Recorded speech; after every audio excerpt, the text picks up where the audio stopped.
Welcome to our second episode of Quick Chats with Bridges. I'm your host, Anya Carver, and in this series, I will be sitting down and having short conversations with members of our community who make our mission possible. Today, I get to chat with New Hampshire State Representative Alicia Gregg. Thank you so much for joining me today. Gosh, thank you so much for having me. This is great. Absolutely. So she's here to talk about why supporting survivors and building safer communities matters to her. So without further ado, let's dive into it. So how did you first get involved with Bridges and what inspired you to support our organization? Well, I actually first heard about Bridges before I got involved. So before I was a state representative, I actually was a domestic violence advocate, survivors advocate. What I do is I help people in different areas find resources to get into safer places and kind of help life coach them through that. And actually, when I moved to New Hampshire, came across Bridges. I was really impressed with what Bridges was doing. So I kind of had a step back approach for a while because I need to be very neutral when it comes to finding places. And then as I became a state representative to help look at laws that we have in the state and how we can better help and better assist you all to do what you do, then I became much more involved. So yeah, do you find that in your experience, so we have advocates as well, what would you say might be the difference between what you were doing before and what we do here? So, well, I'm also a survivor, I should say that. So I understand the depth of needs that different people have. And while I do more of a coaching and kind of guide people, I'm more of like the person, helping them build their esteem. But you guys have the holistic approach. You have all the services. So I'm kind of limited in really just advice and stuff where you guys really work within the community and you work with lawmakers to make sure that our laws are what they need.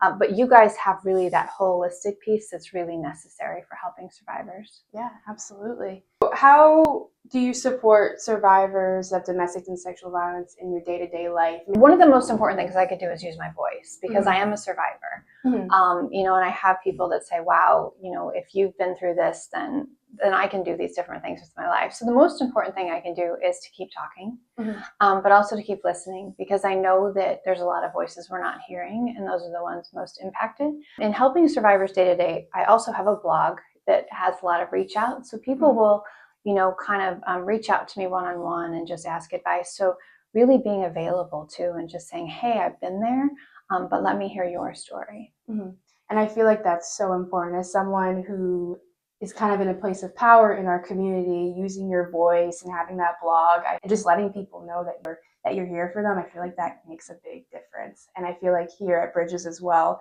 a lot of our advocates, like just having someone to listen with no judgment is really helpful for our survivors. It is. Well, and you guys have, I like to say it, like walking in this building, there's just a lot of light. And you know what? That's what you're trying to bring to survivors, because really the darkness of domestic violence and sexual abuse is really good for, festering that abuse and stuff. And so it's about, coming into the light and about, keeping the conversations going, because when we're quiet and we're in the dark, that's when the damage really starts to happen. Yeah, absolutely. So how do you use your role as New Hampshire State Representative to support or give back to the community? It's about that using my voice piece and making sure that that's a voice that's heard, but also working to connect people who maybe there's other legislators or elected officials who don't understand.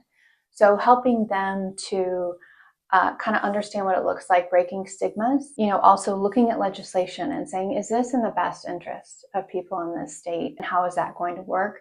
But part of that is also talking to legislators, and we don't always make that big leap, right? Just like it takes, an average of 7 times for someone to leave an abusive relationship, I think it takes even longer to convince legislators who are not aware that we need to do something. So it's about continuing to have those conversations and saying, you know what, but this is really a problem. I actually was in my first marriage for 19 years before I realized I was in an abusive relationship. Now, this is a relationship when I got out, people in Denver said it was one of the worst cases of domestic terror they'd seen without a death in the relationship. So it was a serious relationship, but I didn't know.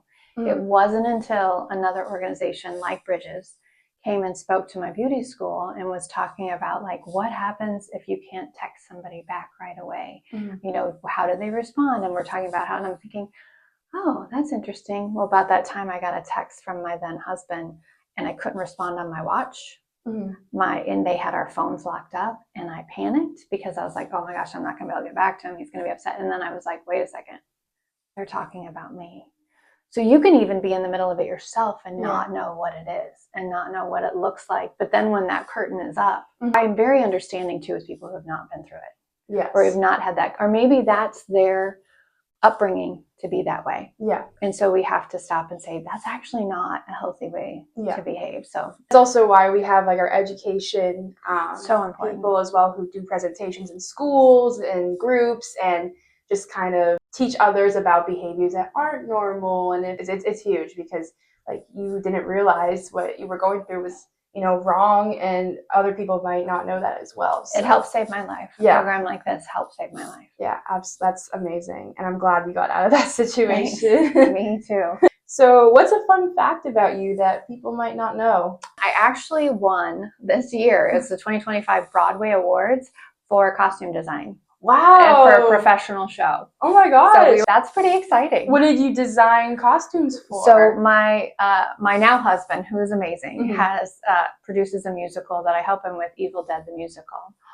And it even has a blood splatter zone. So there's a lot of complicated pieces, but what I did was really with all of the costuming kind of make a love letter to all of the Evil Dead franchise. And that really resonated with the fans and stuff. So that's really unique. That's so awesome. So very different from anything else I do. But. Yeah, I love horror movies. So that's a very cool fact for me. Yeah, I didn't even know there was an Evil Dead musical. There is. Well, thank you for sharing everything. Yes. Seriously. Thanks for having me, and thanks for everything that you do. Yeah, absolutely. Thank you for joining us for our second episode of Quick Chats with Bridges, and see you next time.